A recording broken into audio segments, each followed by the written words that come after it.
Hello, lovelies. Welcome back to my channel. If you're new here, hi, it's Jakara. And today we're going to go traveling. We're going to travel back to Barcelona.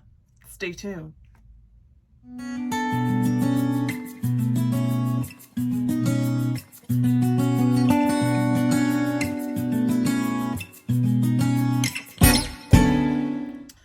Okay, guys, welcome back to the series where we travel back with me to one of my favorite places in the world, and that is Barcelona, Spain. Now, I hadn't even thought about going to Barcelona. It was not really on my radar as far as a city or a place that would be great to travel to until I watched a little movie called Vicky Cristina Barcelona. Now, if you've seen it, let me know down in the comments if you liked it or not. The thing I liked most about the movie was the city of Barcelona itself. It was almost like a love letter to the city, in addition to all the other drama that was going on in that movie. But I just absolutely fell in love with all of the scenery, the whole idea of it, the romanticism of it, and I couldn't get it out of my mind. I had already gone to Paris as my first trip out of the U.S. Well, I should say out of the U.S., but my first trip to Europe.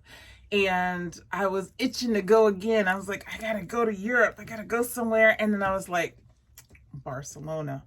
Because, let me just tell you why. Other than the fact that I saw the movie and I thought it would look great and a fun place to go. I am an artist. I love art. I try to go places where I know I'm going to be able to see great art and be inspired by great art and architecture. And one of the things that the movie highlighted was that Barcelona has all of that in spades. Architecture, art, sculptures, and, just some great artists of our time have lived there and worked there, and their works are on display for us to see. And so I thought, yep, that's the place for me. History, art, architecture, I'm there. So again, me, my daughter, my mom, and my mother-in-law, we all went to Barcelona. I'm telling you, I love that city. It's way bigger than I thought it would be. I did not realize how huge it was. It's huge. And, way bigger, at least it feels bigger than Chicago, maybe because I'm used to Chicago and how the size of it, but it just feels so big.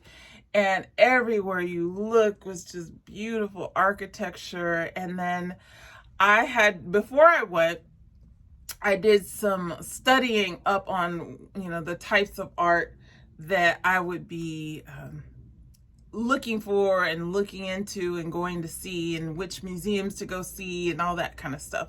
So I did a little bit of research beforehand. And if you haven't heard me mention this before on any of my travel vlogs, Rick Steves is a travel author, and he has some excellent guides on traveling to different places around the world, especially in Europe. So yeah, I bought his guide. I did a little research and I figured out where we would stay, what part of town we would stay in, what are the sites that are most interesting to see in the time that we had. We did have a whole week there, which was great.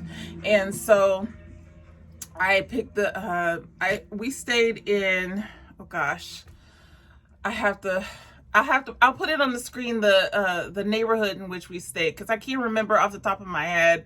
It's like right on the tip of my tongue, but I can't remember. But I'll put the name of the neighborhood there. And that was so close to places like La Sagrada Familia and just all the different parks and things that we could see. And it was so awesome. I'm going to insert some pictures, obviously, throughout this video, just so you can see some of the things that we saw. and why I found it so fascinating. But the main artist that I was there to look at his works, the main works that I wanted to look at were from the artist Antoni Gaudi. He was also an architect, and he's the one that designed La Sagrada Familia, and that's it's like an over 100-year church. Is it 100 years or 200 years? I can't think right now. But anyway, it's an old church, and it's in a very unique style. It's his style. He has a very distinct style in his artwork and his furniture and his architecture. And I wanted to just soak it all in. And thank God we were in a neighborhood that we could go over there and look at it all day, every day if we wanted to. And there were other different places that we went to. There's Park Güell, which is it was designed initially as like a gated community, but then eventually that didn't really pan out, and so it just became a park for the city of Barcelona. And I'm telling you, the style is quite unique. It's very different. It's not everyone's taste, but I think it's very artistic, very creative. And his style is just very creative, and it's inspiring to me. And so we did the hop on, hop off tour that we do every time we go anywhere in Europe. There's a bus company that does that. And so you just buy a ticket and you can hop on and hop off at different stops that they make. And they try to hit all the major tourist attractions in the city. And so there's 2 different routes, I believe, and we did both. So yeah, it was, and then, okay, reason number 45 why I went to Barcelona was the food and the wine, la sangria, and the paella and the sangria. I know it's, cliche, typical touristy thing to eat those things and see those things, but there's all other kinds of food too. Spanish food that you can have, and just being able to soak that up and enjoy it with my family was just such a blessing. And I feel like I grew as a person just from that trip and being there and being exposed to that.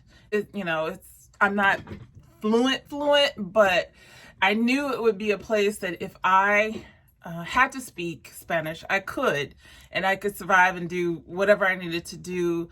Because none of the people in my family were fluent in Spanish or knew any, not really very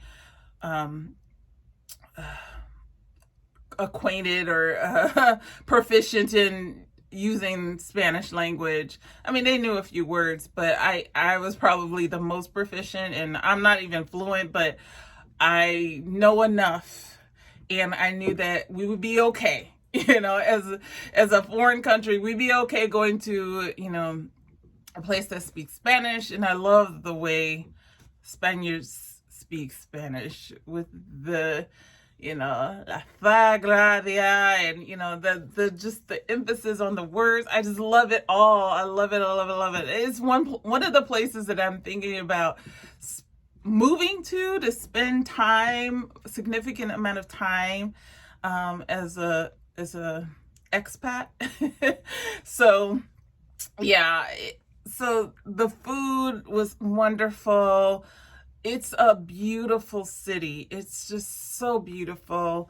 It is large. Like I said, you're not gonna be able to see everything, but it's so worth it. And the last day I was there, I did go into the actual church, La Sagrada Familia, and got to see the wonderful internal architecture as well. And I was just in awe. The whole trip I was just like, it's so beautiful. I can't take it. It's so pretty. So like I said, it's very inspirational. And if you get a chance, I say go to Barcelona. And there's different museums you can go to. We went to the Catalunya Museum. We went to the Joan Miró Museum as well. We rode the Funicula, and we went up to, oh gosh, Tibidabo, I think it's what it was, Tibidabo. And there was a beautiful view up there, and I cannot wait to go back. I cannot wait. When this whole panorama is over, I'm going back to Barcelona, most definitely. Now, is there anything I didn't like about my trip there? I mean, not really. I mean, everything is so walkable. The metro was great. Like, getting around is so easy. I guess the only negative I can think of is that, it's on the expensive side, like most European cities, and the dollar is just not strong over there. So, you are going to pay more for certain experiences. And so you just have to budget wisely. Just like I said for Paris, just budget wisely. Make sure you're, maybe in a neighborhood that is conducive to your budget. I was lucky that I had my mom and my other mom, that's what I call her, my other mom and my daughter with me. And then we kind of split expenses a little bit. This time we had 2 separate rooms, and yeah, it was just awesome. I have nothing but good things to say. They have beaches there. There's like sculpture everywhere, and it's just awesome. That's where they held the I forget what year the Olympics. I'll put that down below too. The Olympics was held there one year, and they have a whole stadium, an Olympic stadium and everything over there.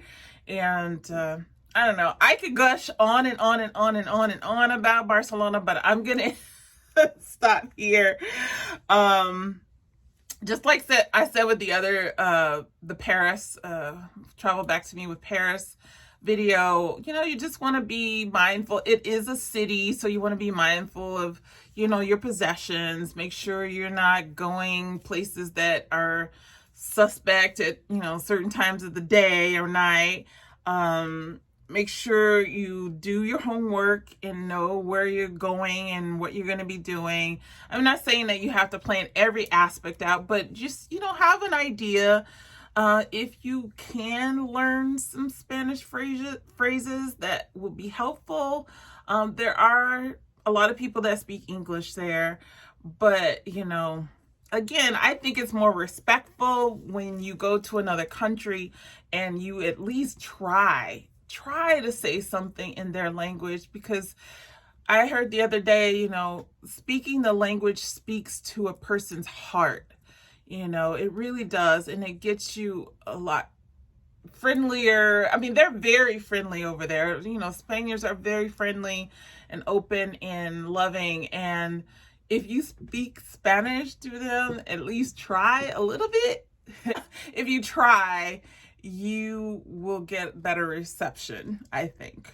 I think you just have a better experience too when you at least, put your heart and soul into trying to immerse yourself into, as much as you can as a tourist, into another culture. So anyway, if you have any questions about this particular travel back with me, please put them in the comment section below. I will try to answer what I can. I am not an expert by any means. I'm not a travel agent. I'm just a person who loves to travel and loves history and art and culture and other cultures and language. And if you're like me, you're going to love Barcelona. You really are. Anyway, I hope you enjoyed the video, you guys. If you did, give me a thumbs up, and I would love to have you back here for the next in our series. So anyway, I will see you in the next video. I hope you have a great day or night wherever you are, and until then, take care.